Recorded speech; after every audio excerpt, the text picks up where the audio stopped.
Mama မှုအလှနဲ့မြမတို့ရိုးရာရာဖြူစွာလူနေ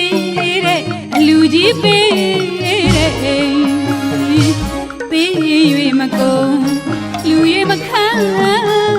စဘူးတဝမ်းမှာလူတန်းမို့တဲ့จิตသေးဖြာဖြာစင်သာတိုးလို့မင်္ဂလာပေါင်းနဲ့ပြည့်စုံတဲ့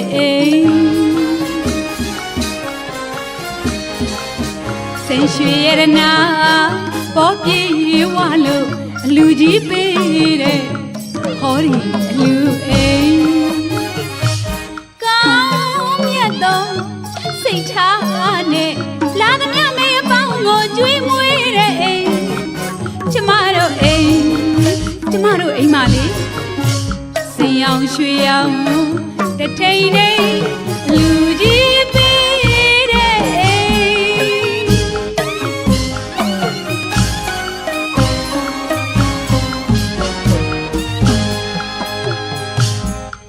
စိတ်လေးချမ်းသာ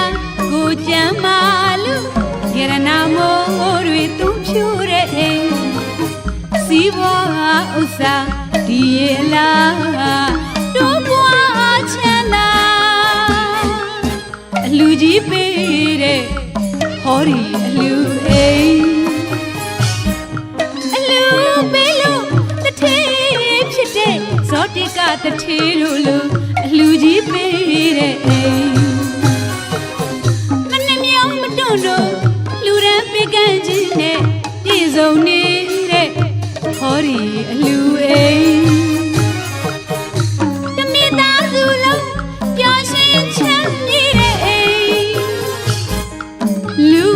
မြမသာရုခေါ်တဲ့အိမ်ကျမတို့အိမ်စိန်အောင်ရွှေအောင်တထိန်နေလူကြီးပေးတဲ့အိ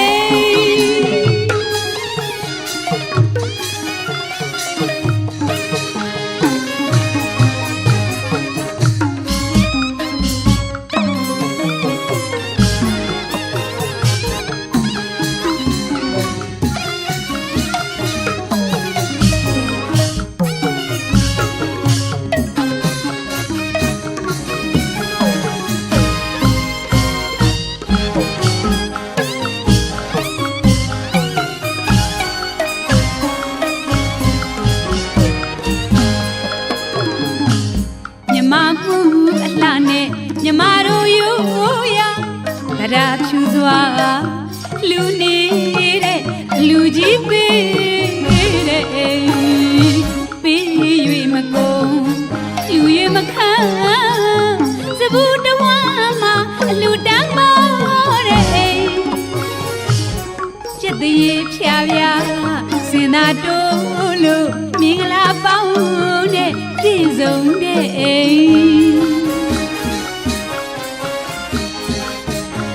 ရွှေရတနာပေါ်ပြေဝလို့အလူကြီးပေးတဲ့ဟောဒီအလူအိမ်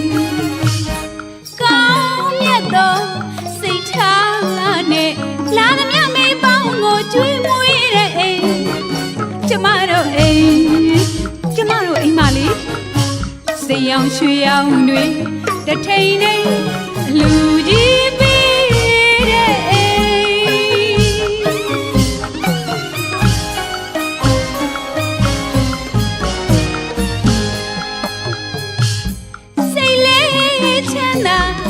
ကျမ်းမာလို့ရတနာမိုးတွေသွန်းဖြိုးတဲ့အိမ်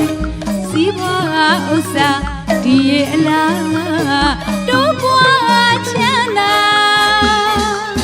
အလူကြီးပေးတဲ့ဟောဒီအလူအိမ်အလူပေးလို့တထေးဖြစ်တဲ့ဇောတိကတထေးတို့လို့အလူကြီးပေးတဲ့အိမ်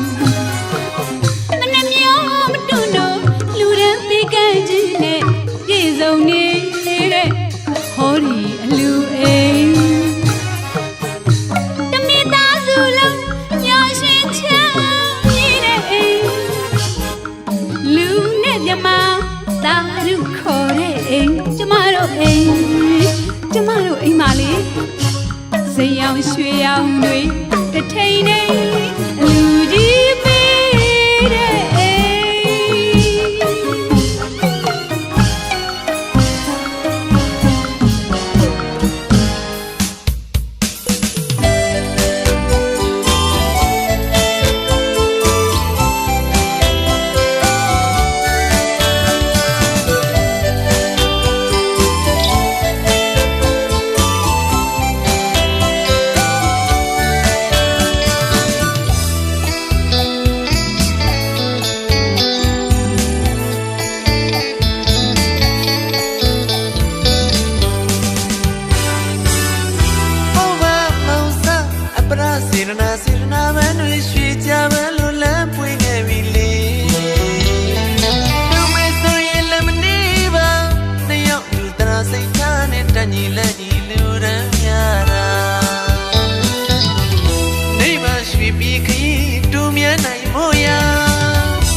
လူရန်ညာတဲ့အလူရှင်အလူမပါ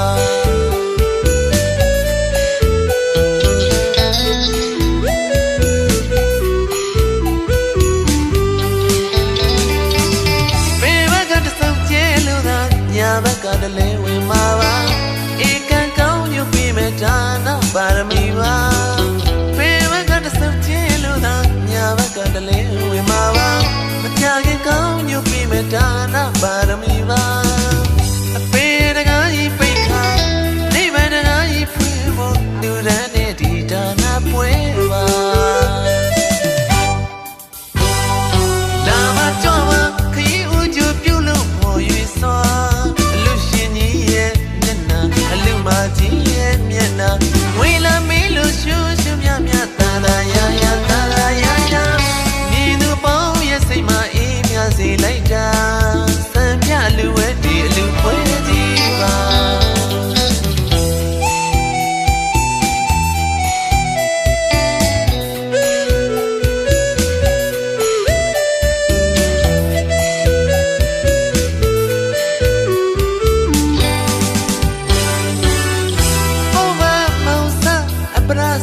စေရနာမန်တွေရွှေကြပန်းလိုလမ်းပွင့်ခဲ့ပြီလေလူမေဆိုရင်လည်းမနေပါနှစ်ယောက်လူတရာစိတ်ထားနဲ့တန်ကြီးလက်ကြီးလူရန်များတာ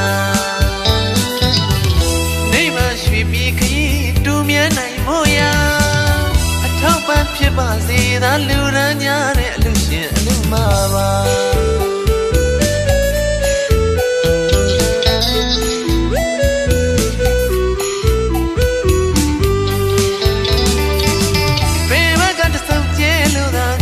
ဘက်ကတလဲဝင်မှာပါဧကန်ကောင်းညွတ်ပြီးမဲ့ဒါနပါရမီပါဘေဘက်ကတဆုံကျဲလို့သာညာဘက်ကတလဲဝင်မှာပါမကြခင်ကောင်းညွတ်ပြီးမဲ့ဒါနပါရမီပါအပေတကားကြီးပိတ်ခါနေဗန်တကားကြီးဖွင့်ဖို့လူရန်နဲ့ဒီဒါနပွဲပါလာမကြောပါခရီးဦးကျပြုလို့ပေါ်ရွေးစွာကြီးရဲ့မျက်နှာဝေလာမေးလို့ရှူရှူမြမြတာတာယာယာတာတာယာယာမြေသူပေါင်းရဲ့စိတ်မအေးမြစေလိုက်တာစံပြလူဝဲဒီအလူပွဲကြီးပါ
မ နိုတဲ့စေနာရှင်လူမကြီးဒေါ်နိုင်ဆန်လို့ခေါ်မဲ့စားရင်း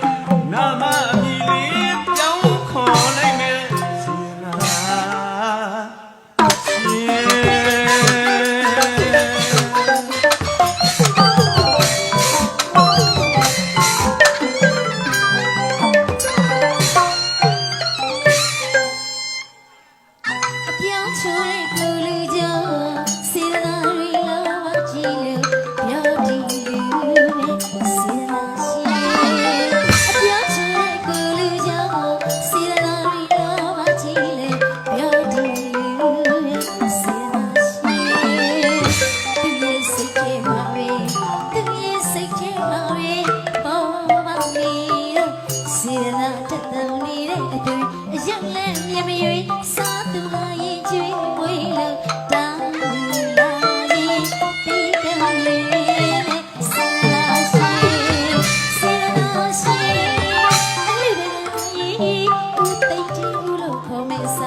မမြုပ်မပြင်းပင်ကိုလှ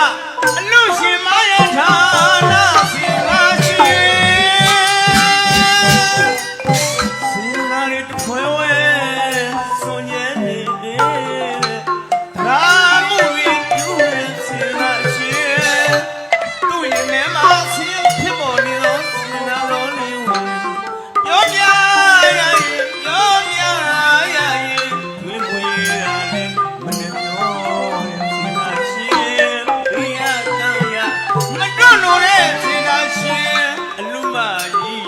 ဒေါ်နိုင်ဆန်လို့ခေါ်မဲ့စားရင်းနာမအမည်လေးပြောင်းခေါ်လိုက်မဲ့စေနာ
စိ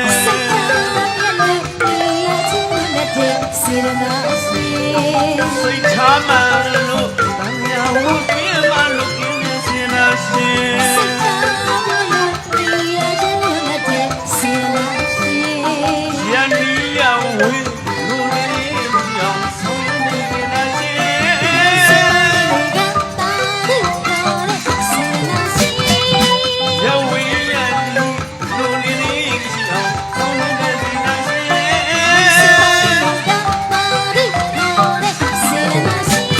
တို့စင်နာဦးမတို့နဲ့နော်တို့စင်နာဦးမ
လူတာယဟန်ရှင်လောင်းတရားဝင်မှာဥပြည့်စေဆရာတော်များကပစေဖြစ်မဲ့အမိသားယဟန်တို့လိုက်နာရမဲ့ယဟန်တို့ကျင့်ဝတ်ဩဝါဒကထာဟောကြားကအမေကြားတော်တရားဝင်ဝါမှာတရားဝင်ဝါကအမေမျက်ရည်ဆို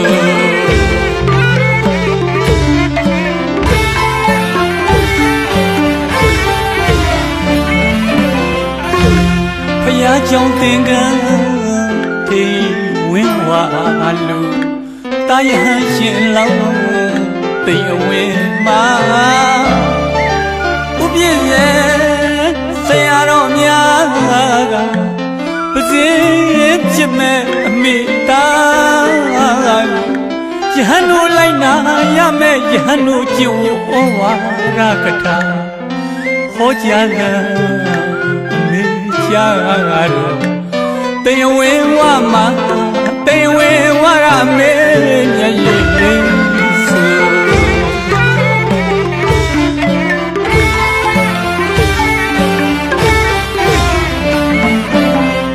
ရင်ခွင်ပိုက်ကဝေးခဲ့ရလို့မိရဲ့နဲ့မှအမြဲပင်ကလေးလို့တန်လူမျိုးဖြစ်ပေမဲ့အမေကြီးတော့လို့ပြောပြရ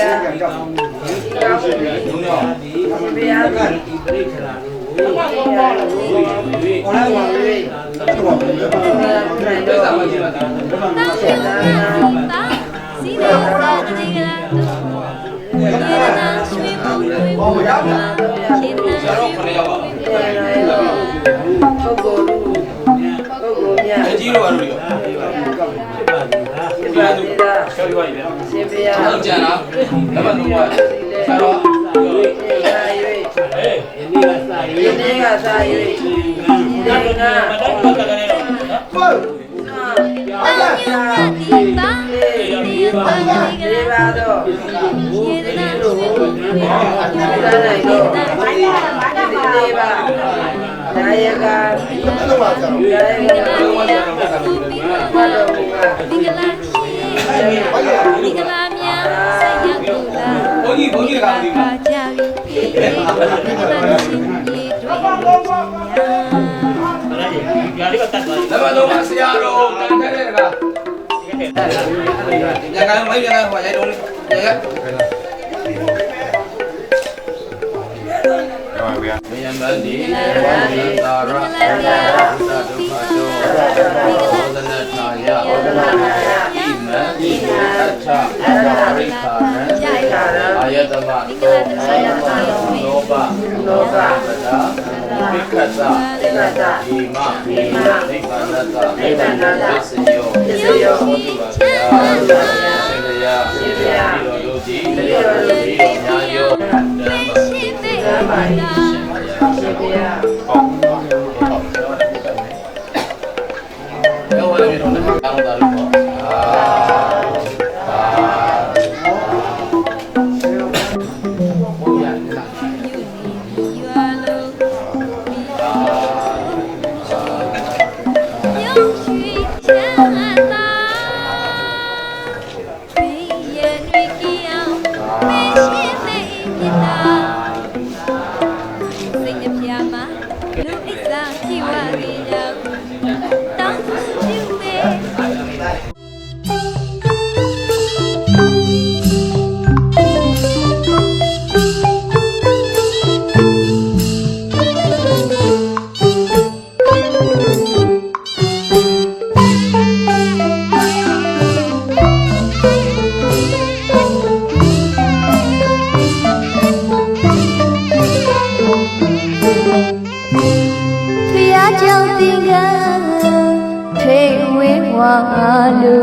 ဟန်တို့ကျင့်ဝတ်ဩဝါဒကထာ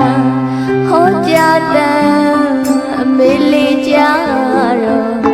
တေဝေဝမတေဝေဝအမေမြေလေးဆို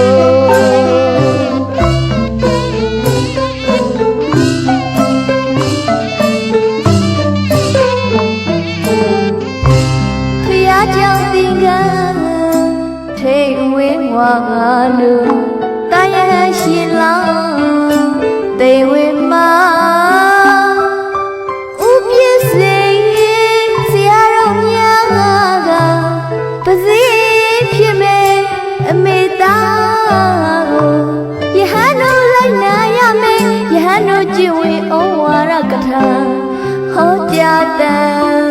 အမေလေးကြတော့တေဝေဝမတေဝေဝအမေလေးဆို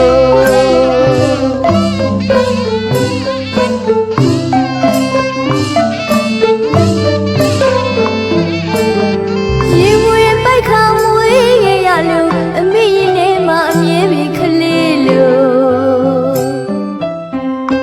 တာလူပြောဖြစ်ပြီးမယ်အမေလေးမခွဲရနိုင်တကူလောကချစ်သည်ဘဝချင်းဝေးအရွယ်ရောက်ပြီးမို့ယဟန်မောင်တွေသွသွင်းဖို့လို့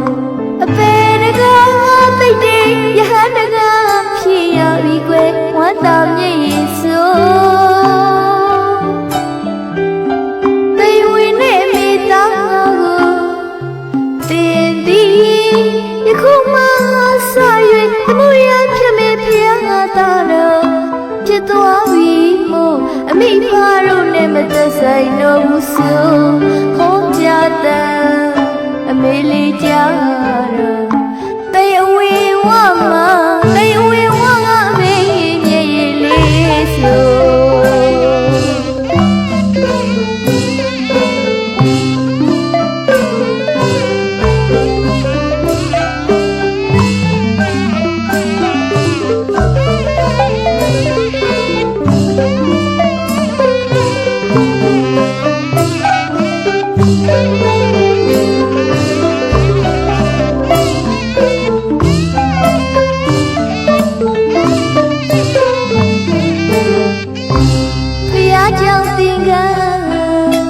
ထေဝေဝလူတာယရှင်လောင်းတေဝေမဥပစ္စေဆရာတော်များကပစီဖြစ်မဲ့အမေသားကိုယဟန်တို့လိုက်နာရမယ်ယဟန်တို့ကျင့်ဝတ်ဩဝါဒကထာဟောကြားတန်အမေလေးကြတော့တေဝေဝမတေဝေဝအမေမြေလေးဆို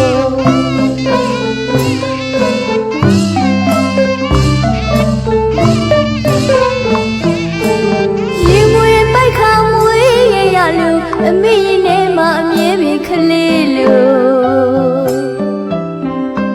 တာလူပြောဖြစ်ပြီးမယ်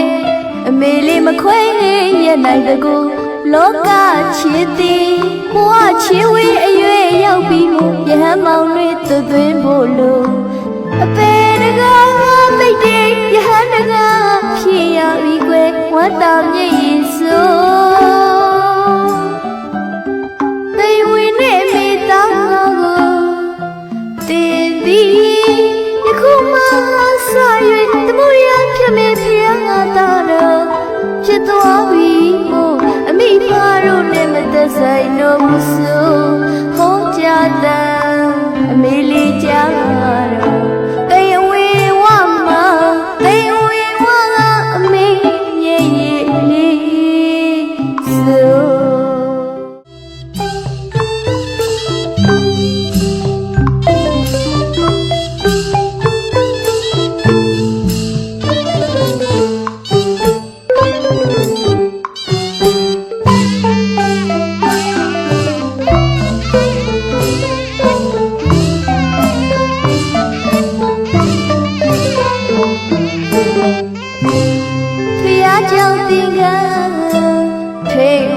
လို့တာရရှိလောင်းသိဝေမာဥပြည့်စေဆရာတော်များကပစီဖြစ်မဲ့အမေသားကို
ဆောင်ရင်သာလမ်းနေဘူးတာသုံးပါတော့တရဏဂုံဆိုတာသုံးပါတော့တရဏဂုံဆိုတာလူနာပြမကိုးွယ်တဲ့တရားလူနာပြမကိုးွယ်တဲ့တရား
ဆုံးယရနာတရားမြတ်ဆုံးယရနာတန်ခါမြတ်ဆုံးယရနာ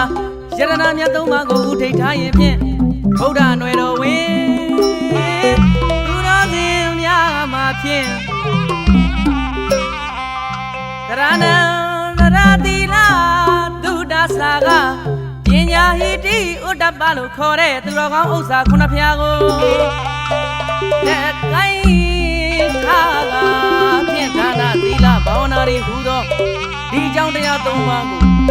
လက်ကင်ထားပြီးတော့ကျင့်ကြံပွားများအားထုတ်ကြရင်မလွဲဧကံနိဗ္ဗာန်ရွာသို့ရောက်မည်မှာမလွဲပါဘူးဒါကြောင့်ဖယားမြတ်ဆုံးယရနာတရားမြတ်ဆုံးယရနာတန်ခါမြတ်ဆုံးယရနာတို့ဤရွှေဖုံးရှိန်ဆက်ရဲ့အောက်မှာခိုလုံကြတဲ့ဗုဒ္ဓနွယ်ဝင်သူတော်စင်များအားလုံးအေးချမ်းကြပါစေကျမ်းမာကြပါစေ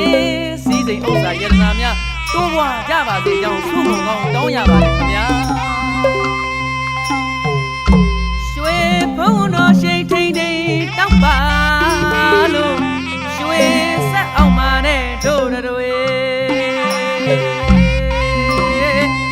မိုးတဲ့လီတန်းနဲ့နာရီကသာမောဝါပြောငယ်ဆွေမင်းမောင်ခပါတဲ့နေတော်ပြေ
ဘဂဝါတနေထင်လေးပါတဲ့တို့သာသနာဘုရားရှင်ဘဂဝါတနေထင်လေးပါတဲ့တို့သာသနာမြတ်တတဝေနေရမှာစေမကွာညို့တွားဒါနာနဲ့တီလာတွေပါဒါနာနဲ့တီလာတွေပါဘာဝနာအစဉ်သုံးကြစို့ဘုံကိုပါမမေ့ဝဲရမြားလူမှပါရင်ပွေကချီနှောင်ထုံးမှာကွယ်ပြင်းစတိကအမျက်ဆောင်ရင်သာလှမ်းနေဘူးတာသုံးပါတော့တရဏဂုံဆိုတာသုံးပါတော့တရဏဂုံဆိုတာလူနာပြမကိုးွယ်တဲ့တရားလူနာပြမကိုးွယ်တဲ့တရား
ရွှေဆက်အောင်ပါတဲ့တို့တွေရွှေဘုံတော်ရှိထိန်ထိန်တောက်ပါလို့ရွှေဆက်အောင်ပါတဲ့တို့တွေမိုးတဲ့လေတော်နဲ့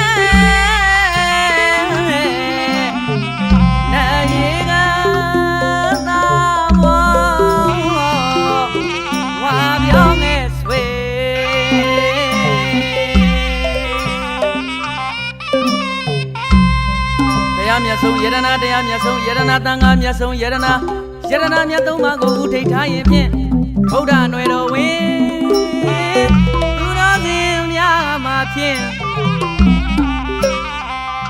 ကရဏံနရတိလာသုဒ္ဓဆာကပညာဟိတိဥဒ္ဓပလို့ခေါ်တဲ့သူတော်ကောင်းဥစ္စာခုနှစ်ဖျားကိုလက်ကိုင်းခါကဖြင့်ဒါနသီလဘာဝနာတွေဟူသောဒီကြောင့်တရားသုံးပါးကိုလက်ကင်ထားပြီးတော့ကျင့်ကြံပွားများအားထုတ်ကြရင်မလွဲဧကံနိဗ္ဗာန်ရွာသို့ရောက်မည်မှာမလွဲပါဘူးဒါကြောင့်ဖယားမြတ်ဆုံးယရနာတရားမြတ်ဆုံးယရနာသံဃာမြတ်ဆုံးယရနာတို့၏ရွှေဖုံးရှိန်ဆက်ရဲ့အောက်မှာခိုလုံကြတဲ့ဗုဒ္ဓနွယ်ဝင်သူတော်စင်များအားလုံးအေးချမ်းကြပါစေကျမ်းမာကြပါစေစည်းစိမ်ဥစ္စာယရနာများတိုးပွားကြပါစေကြောင်းဆုမွန်ကောင်းတောင်းရပါတယ်ခင်ဗျာရွှေဖုံးတော်ရှိန်ထိန်ထိန်တောက်ပါလို့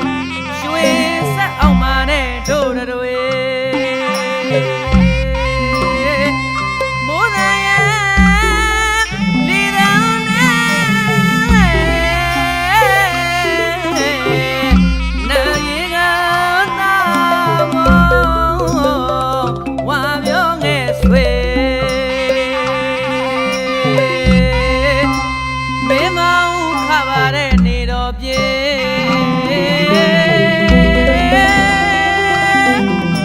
ရည်ဒီလာကြ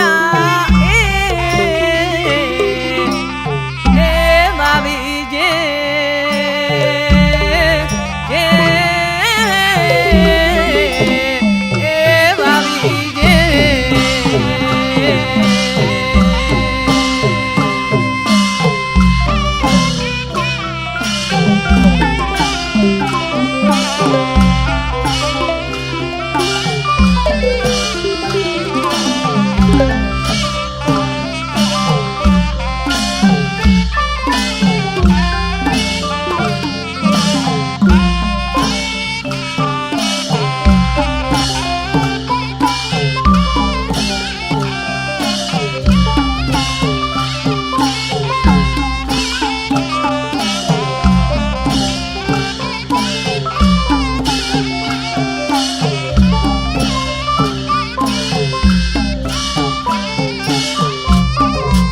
တာရောင်လာရွှေမျက်နှာမျိုးလေးအောင်နာပြစ်သွားရှောင်ခွာအောင်ချာကပီနံစံမြန်တော်မူရာလောင်လေးလောင်မုတ်တာလောင်မုတ်တာညူရင်သာမကြာထွက်ခါသွားလီရွာရဲ့သူနာသူတီမြင်းမြဲရင်ဆွဲစိတ်တန်ဝေလူတိုင်းရဲ့နေကြာရှိနေပဲ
ရောက်လာတော့တန်ဃာတော်ရှင်မြတ်တို့ဟာဆံကိုသူရမိုင်စက္ကပိုင်ရှင်မယမေတိတုရတိကြီးအား၎င်းဤဖြစ်သူပြောဝင်းအား၎င်းဤဖြစ်သူကိုမြအောင်လူအား၎င်းကောင်းရာဌာနဝါမနေယစက္ကပိုင်ရှင်မယဒီကောင်းမှုဒီမြာကသာဓုသာဓု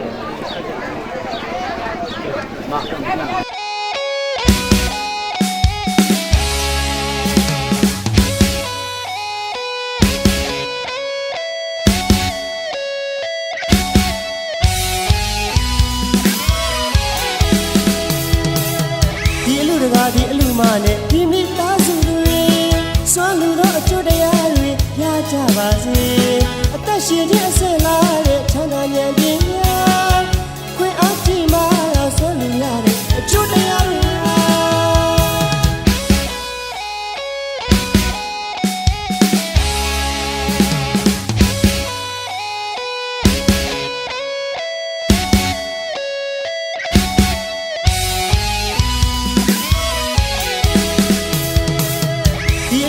ဒီအလူမနဲ့ဒီမိသားစုတွေစွမ်းလူတော့အကျွတ်တရားတွေရကြပါစေအသက်ရှင်ခြင်းအစင်လာတဲ့ချမ်းသာဉာဏ်ပညာခွင့်အားကြီးမှစွမ်းလူရတဲ့အကျွတ်တရားတွေအခုမဖြစ်နိုင်တော့မြတ်သောစေတနာရမစိုးပေလို့သာမမိုးခြင်းတွေမတွေ့ညီရလောဘဒေါသမောဟကင်းကွာခန္ဓာအရှိနဲ့မြတ်အတိမြင်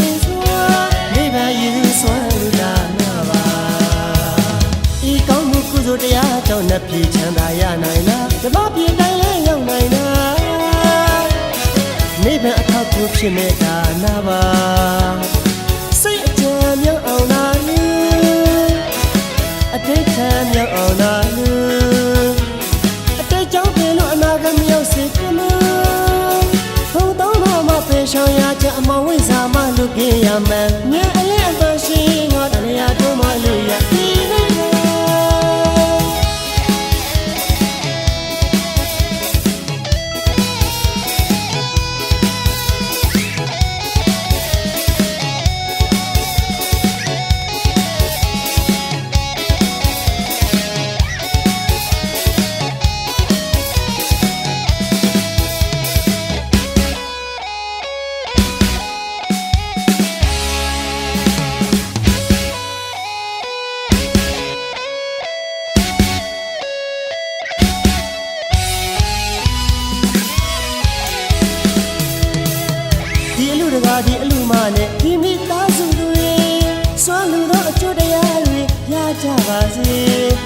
ရှင်တဲ့အဆက်လာတဲ့ချမ်းသာဉာဏ်ပညာ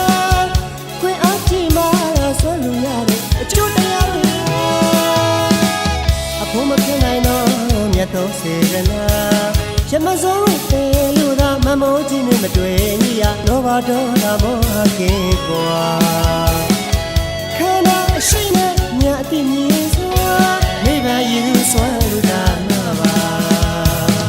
ဤကောင်းမှုကုသိုလ်တရားကြောင့်နှပ်ပြေချမ်းသာရနိုင်လားဓမ္မပြေတိုင်းလည်းရောက်နိုင်လားနိဗ္ဗာန်အထောက်အကူဖြစ်မဲ့ဒါနာပါ